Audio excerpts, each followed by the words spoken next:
Welcome back clinic online में नाज़रीन, दोबारा खुशामदीद कहता हूँ। आज हम बात कर रहे हैं हार्ट अटैक के हवाले से।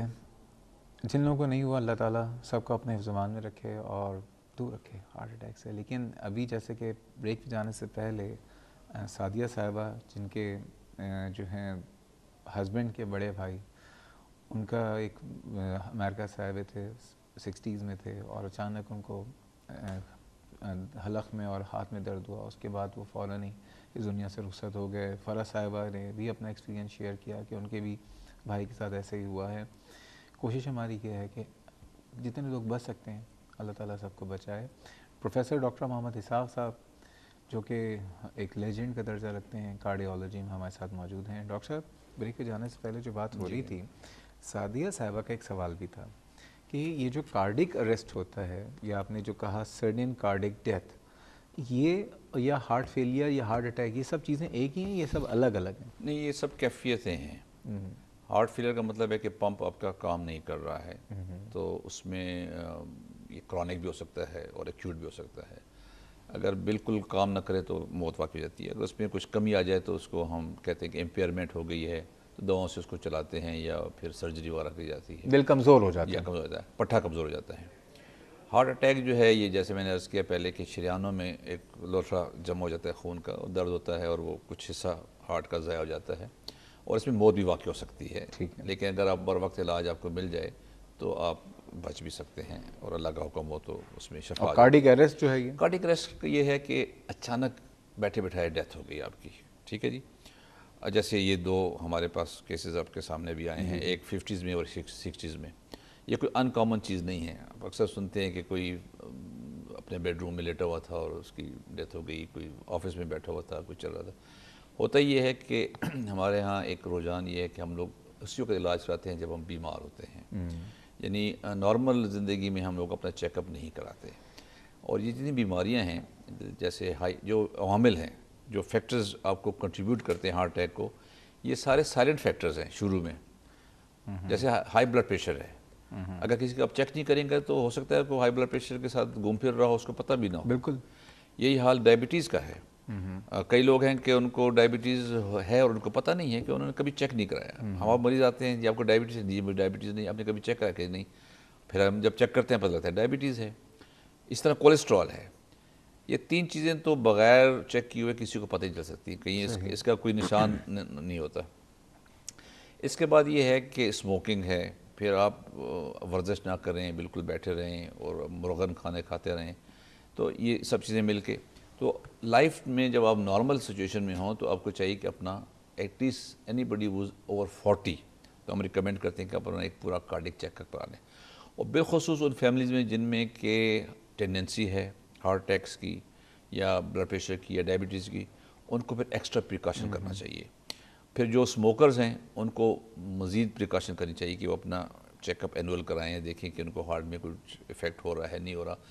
अगर आपको बर वक्त पता चल जाए कि आपको हार्ट डिजीज़ है, यानी एक शरीयानों की तंगी जिसको इस्कीमिक हार्ट डिजीज़ कहते हैं, और बर वक्त आप इलाज शुरू करें, जैसे जिसमें एस्प्रिन है, कोलेस्ट्रॉल कम करने की दवा है, ब्लड प्रेशर कम करने की दवा है, तो फिर काफ़ी हद तक इससे बच भी सकते हैं। ओके डॉक्टर साहब, दो डॉक्टर साहबान हैं हमारे साथ जी।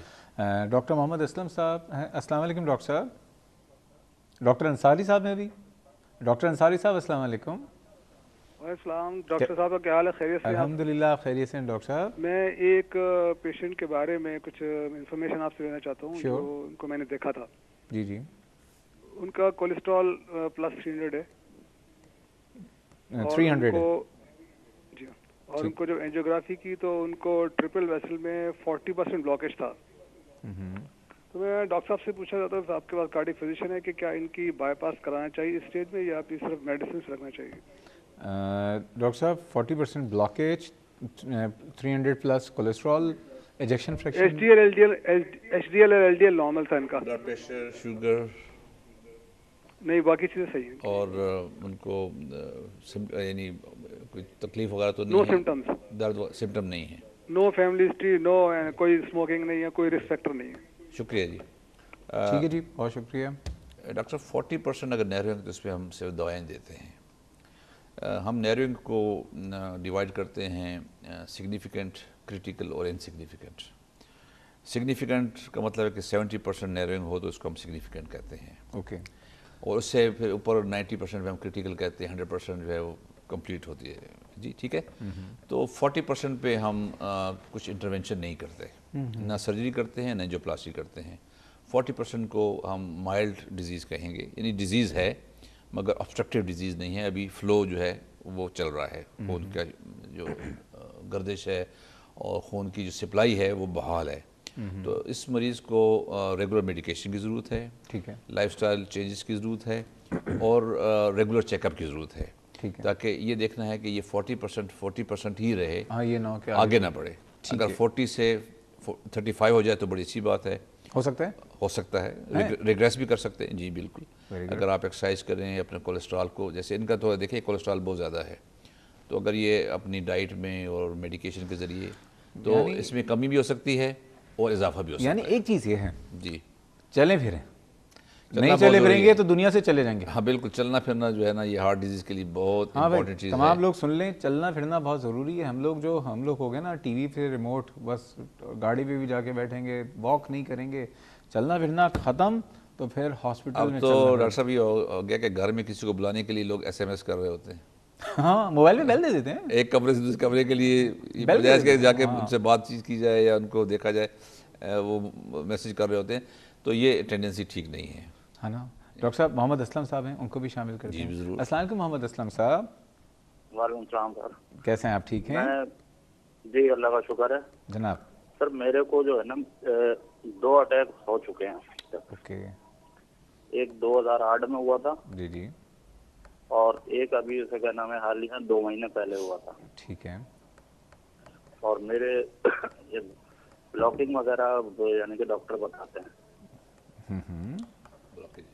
ठीक है। हेलो जी जी, आपकी उम्र कितनी है और जनाब? मेरी उम्र है 46 साल। अच्छा, बड़ी यंग एज है भाई आपकी। क्या स्मोकिंग करते हैं आप? नहीं, नो स्मोकिंग। आपकी फैमिली में कोई किसी को पहले ही प्रॉब्लम रही है दिल की? नहीं, मेरी फैमिली में तो नहीं थी किसी को। कोई और? Blood pressure, diabetes? Blood pressure मेरे को हाई होता है। ब्लड प्रेशर हाई होता है तो कोई दवा लेते हैं ब्लड प्रेशर की? ब्लड प्रेशर की दवा लेता हूँ सर। अब ये बताइए आपको अब तकलीफ क्या है इस वक्त? मुझे खैर तकलीफ तो उसके कहना में 2 मरतबा कोई हुई नहीं, लेकिन सीने में भारीपन और दबाव महसूस हुआ था अभी जो 2 महीने पहले हुआ था। ठीक तो है। मैं जब अस्पताल गया, सिटी गवर्नमेंट अस्पताल, तो वहाँ पर उन्होंने मेरे को 4 गोली खिलाई और मैं लेटा रहा। तो फिर पेट वगैरह में इंजेक्शन वगैरह लगाए जिससे मुझे सुकून हुआ। और 3 दिन उन्होंने रख के फिर मेरे को एंजियोग्राफी के लिए कहा था, लेकिन एंजियोग्राफी मैंने कराई नहीं थी। है क्यों नहीं कराई? जी, नहीं कराई? हेलो। एंजियोग्राफी कराई आपने या नहीं कराई? नहीं, एंजियोग्राफी नहीं कराई थी सर। क्यों नहीं कराई? बस वो फाइनेंशियल प्रॉब्लम की वजह से। डॉक्टर साहब आपकी एंजियोग्राफी कितने की होती है? हमारे यहाँ तो 6-7 हज़ार में हो जाती है। 6-7 हज़ार भाई, 6-7 हज़ार रुपये में तो Karachi institute of heart disease में हो जाती है भाई। और अगर किसी के पास ये भी ना हो तो उसके लिए भी हमारे यहाँ उसके लिए भी हो जाती है सिस्टम है। जी हाँ। मोहम्मद असलम साहब कहाँ रहते हैं आप? कराची में? मैं लियाकताबाद। लियाकताबाद में। आप एक काम करें, कोई बात नहीं, कॉल कट गई है, डोंट वरी सर, पर्ची लगा रहा हूँ मोहम्मद असलम साहब कराची की। इंस्टीट्यूट ऑफ हार्ट डिजीज में तशरीफ लें इंशाल्लाह। कब आ जाएं? बुध के दिन मेरा OPD होता है, आ जाएं। बुध के दिन मोहम्मद असलम साहब आप बहुत सुकून से जाइए। और कल का बुध नहीं, अगले बुध। कराची में पर्चियाँ चलती हैं सर, ठीक है ना। रेफरेंस वैसे तो आप लोग बहुत अच्छा काम कर रहे नहीं, हैं। देखिए बात यह है कि हार्ट डिजीज़ इतनी इम्पोर्टेंट है कि इसके लिए 5-6 या 7 हज़ार रुपया खर्च करना मैं समझता हूँ कि इट्स वर्थ, ताकि आदमी को पता चल जाए कि क्या पोजीशन है।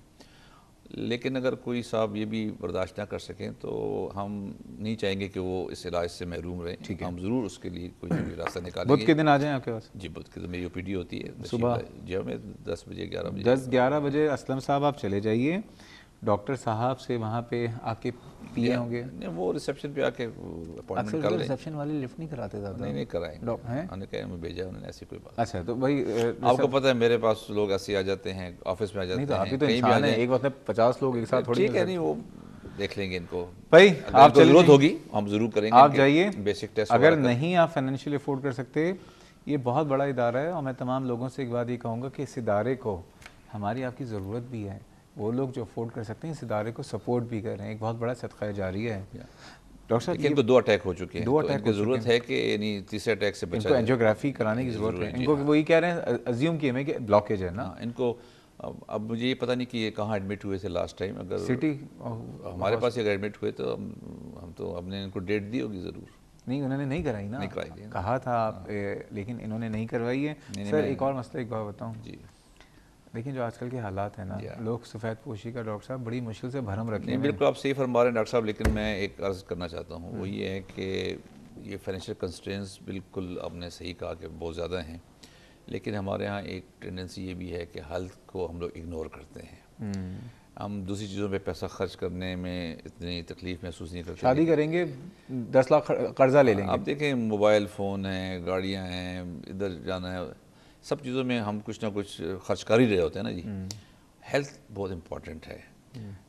वैसे ही तो ये स्टेट की रिस्पॉन्सिबिलिटी है गवर्नमेंट की कि वो प्रोवाइड करे हेल्थ, लेकिन जहाँ जहाँ सरकारी अस्पताल हैं वो किसी हद तक ये प्रोवाइड कर ही रहे हैं। और जितना हो सके देखें, इंडस में फ्री इलाज होता है, कराची NICVD में सिस्टम है वेलफेयर का, ज़कात का, डोनेशंस का, हमारे यहाँ भी है। तो कोई ना कोई रास्ता निकालना चाहिए और अपना इलाज मुकम्मल कराना सर, चाहिए। रावलपिंडी से कॉलर हैं फयाज साहब। अस्सलाम वालेकुम फयाज साहब। अस्सलाम वालेकुम। एक सवाल करना था कि ये समझ नहीं आती है कि ये जो होती है ब्लॉकेज होती है, ये हार्ट के इर्द गिर्द ही क्यों होती है? कोलेस्ट्रॉल तो पूरी बॉडी के अंदर चल रही है। बहुत अच्छा सवाल है आपका तो। और दूसरा ये कि बताते हैं, पढ़ते रहते हैं कि ये विटामिन सी का काफी इम्पैक्ट होता है हार्ट के ऊपर, क्योंकि इंसान अपना कहते हैं कि विटामिन सी बनाता नहीं है, तो अगर आप विटामिन सी का अपना लेवल सही रखें तो कहते हैं इससे काफी सेविंग हो सकती है हार्ट के ऊपर। ठीक है जी, और कुछ नहीं जी, थैंक यू जी, बहुत शुक्रिया। ये बड़ा अच्छा सवाल है कि कोलेस्ट्रॉल बढ़ गया है तो ब्लॉकेज हो रही है। सिर्फ दिल के ऊपर ही क्या प्रॉब्लम हो रही है, लेकिन आपने फालिज का नाम सुना होगा। फालिज समझ लीजिए ब्रेन अटैक है, वहाँ पे भी ब्लॉकेज होती है। और भी कुछ ब्लॉकेजेस हैं, डॉक्टर साहब से पूछ लेते हैं। कोलेस्ट्रॉल की वजह से जो प्रॉब्लम्स हैं वो मज़ीद पूछ लेंगे। और विटामिन सी जो है वो क्या करता है, इस पर भी बात करेंगे। और किसी को एंजाइना है तो उसके कितने ज़्यादा चांसेस हैं हार्ट अटैक के, और उसको अगर एंजाइना का प्रॉब्लम है, ब्लड प्रेशर का प्रॉब्लम है, डायबिटीज़ का, तो वो क्या करे जो हार्ट अटैक से उसको दूर लेके जाए। सारी बातें करेंगे। जा रहे हैं छोटे से ब्रेक पे, हमारे साथ रहिएगा।